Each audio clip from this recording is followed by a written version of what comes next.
Alright, there's a quote by Zay Frank in his video, An Invocation for Beginnings. I'm not the sole author of my victories and willing victim of all of my defeats. I am white, I am a man, I have a supportive family, I have opportunities around me all the time, and that leads to a lot of stability. Stability provides you a lot of freedom to challenge yourself in difficult and interesting ways. You're not always struggling to earn food and to earn shelter and to earn the basics that sort of put you in survival mode, because the people before me have struggled a lot more, I guess, in terms of building a supportive foundation for me. Top of Maslow's hierarchy is self-actualization, so the things that you want to build a life out of doing, like your career, you want to be able to support yourself through that. Just an outlet, a creative outlet. Again, it's all about safety nets, it's all about the circumstances you're put into as well, and I'm privileged in that way, but I'm also privileged because of the discrimination that I don't face. How do we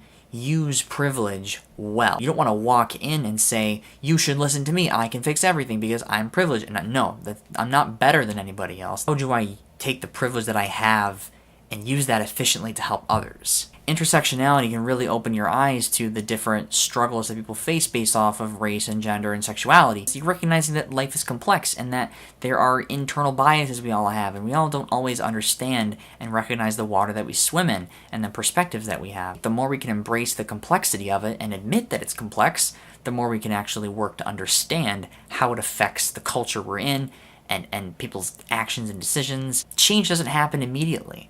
Change takes a long time. It takes grinding amount of effort and focus and community and just talking and discussing and accepting diversity to make change really happen. We have to listen to each other. Sometimes there's so much noise created that nobody's listening and everybody's just yelling, and amidst all that variables and noise, it's really hard to see the commonality between people and to recognize that that's what's important, what we should focus on, while still bringing to light the importance of celebrating differences and celebrating the variables, as I like to call them, while still recognizing what should remain constant, what we should work to make, if we can, as constant as possible, and the other things which we should minimize as much as possible, even if we can't completely get rid of them. Provide a palliative, provide something that can lessen the badness as much as possible, even if we can't rid of it completely. So I'm pretty privileged, and I've had a lot of opportunities to do really amazing things that the average 22-year-old in my life have not been able to do.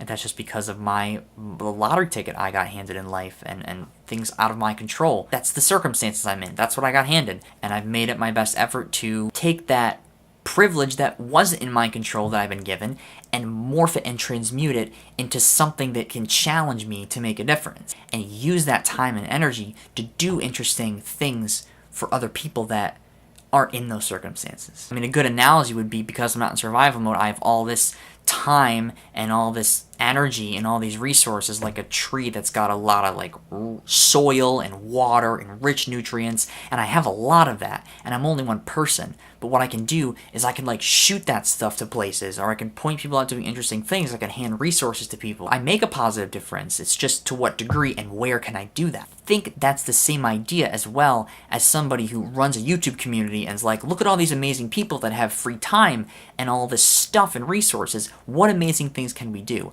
And this is where you see things like the Project for Awesome happen and all these charity gaming drives. This is where you see people get together and take all that energy and go, where else can we improve life? How can we help other people have more time to do really important things? I know I barely scratched the surface on this, and that's the point, to see how privilege affects your life in both the earned effort level and in the ways that you cannot control. Can you take the privileges you have to do important and things that matter to a lot of people? Because we matter to each other. And that's the important part. Keeping you, Deep TBA, everybody Polka. I love your faces. Faded Day 23. See you tomorrow. Sleep well.